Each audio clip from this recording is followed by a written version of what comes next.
ओम शांति। आज की मुरली का सार। मीठे बच्चे, पुण्य आत्मा बनना है तो अपना पोता मेल देखो कि कोई पाप तो नहीं होता है, सच का खाता जमा है। प्रश्न है, सबसे बड़ा पाप कौन सा है? उत्तर है, किसी पर भी बुरी दृष्टि रखना। यह सबसे बड़ा पाप है। तुम पुण्य आत्मा बनने वाले बच्चे किसी पर भी बुरी दृष्टि नहीं रख सकते। जांच करनी है हम कहाँ तक योग में रहते हैं। कोई पाप तो नहीं करते हैं। ऊंच पद पाना है तो खबरदारी रखो कि जरा भी कुदृष्टि न हो। बाप जो श्रीमत देते हैं उस पर पूरा चलते रहो। सुनते हैं मुख्य पॉइंट्स।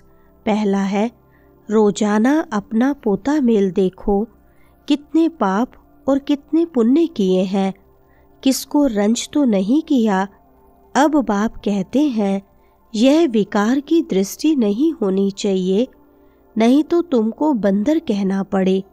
नारद का मिसाल है ना, बोला हम लक्ष्मी को वर सकते हैं। तुम भी कहते हो ना, हम तो लक्ष्मी को वरेंगे। नारी से लक्ष्मी, नर से नारायण बनेंगे। बाप कहते हैं अपने दिल से पूछो कितने तक हम पुण्य आत्मा बने हैं। कोई पाप तो नहीं करते हैं, कहाँ तक योग में रहते हैं।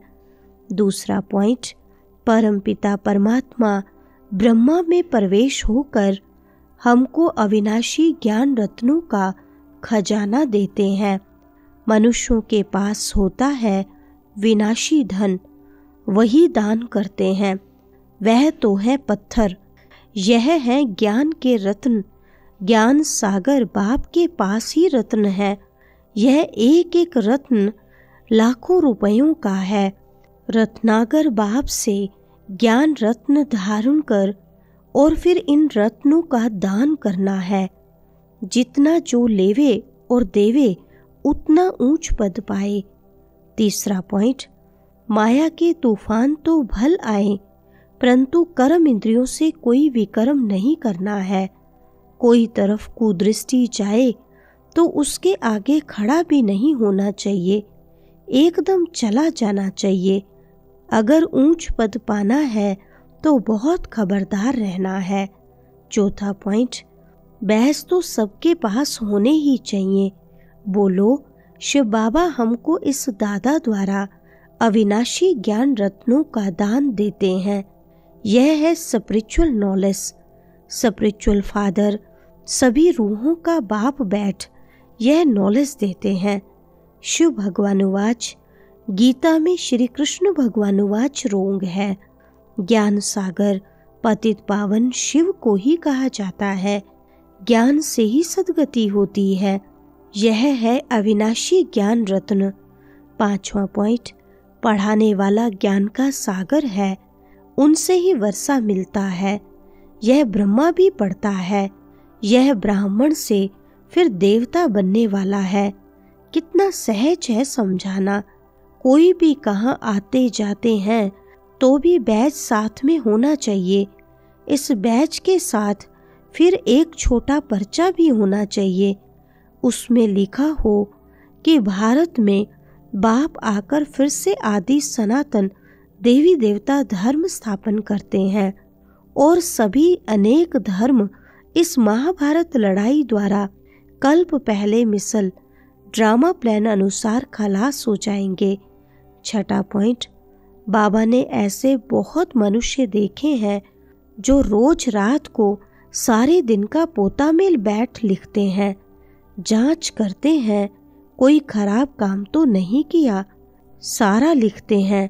समझते हैं अच्छी जीवन कहानी लिखी हुई होगी तो पिछाड़ी वाले भी पढ़कर ऐसे सीखेंगे। ऐसा लिखने वाले अच्छे आदमी ही होते हैं।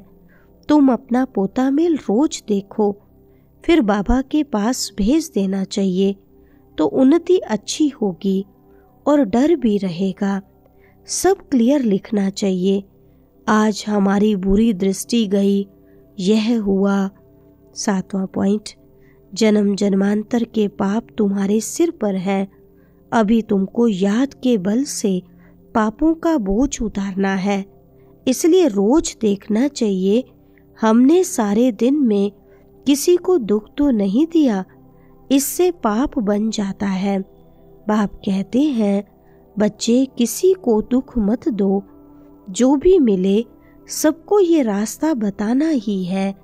सबको बहुत प्यार से बोलो, बाप को याद करना है और पवित्र बनना है। 8वां पॉइंट, कमल फूल बहुत बाल बच्चों वाला होता है, फिर भी पानी से ऊपर रहता है। गृहस्थी है, बहुत चीजें पैदा करता है। यह दृष्टांत तुम्हारे लिए भी है। विकारों से न्यारा होकर रहो। यह एक जन्म पवित्र रहो तो फिर यह अविनाशी हो जाएगा। वो लोग तो भक्ति की ही बातें सुनाते हैं। ज्ञान सागर पतित पावन तो एक ही है। तो ऐसे बाप से बच्चों का कितना लव रहना चाहिए। बाप का बच्चों से, बच्चों का बाप से लव रहता है, बाकी और कोई से कनेक्शन नहीं। 9वां पॉइंट, तुम बच्चों को राइट और रोंग समझ भी अभी मिली है। जब राइटियस आए तभी राइट और रोंग बताए।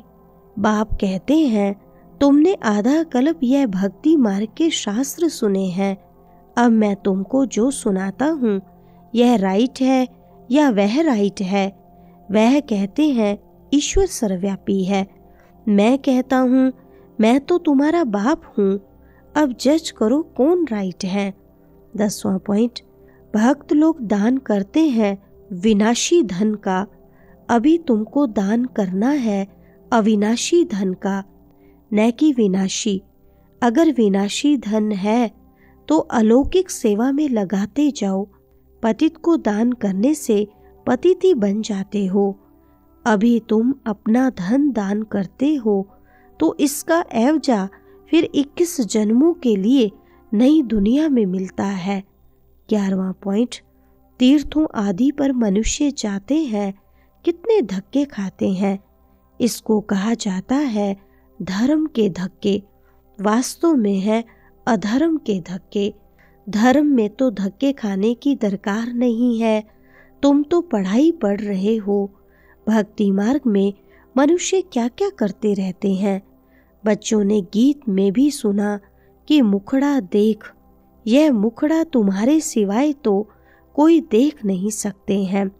वरदान है, डबल लाइट बन, सर्व समस्याओं को हाई जंप दे पार करने वाले तीव्र पुरुषार्थी भव। विस्तार है, सदा स्वयं को अमूल्य रतन समझ बाप दादा के दिल की डिब्बी में रहो, अर्थात सदा बाप की याद में समाये रहो, तो किसी भी बात में मुश्किल का अनुभव नहीं करेंगे। सब बोझ समाप्त हो जाएंगे। इसी सहज योग से डबल लाइट बन, पुरुषार्थ में हाई जंप देकर तीव्र पुरुषार्थी बन जाएंगे। जब भी कोई मुश्किल का अनुभव हो तो बाप के सामने बैठ जाओ और बाप दादा के वरदानों का हाथ स्वयं पर अनुभव करो। इससे सेकंड में सर्व समस्याओं का हल मिल जाएगा। स्लोगन है, सहयोग की शक्ति असंभव को भी संभव बना देती है। यही सेफ्टी का किला है। अच्छा, ओम शांति।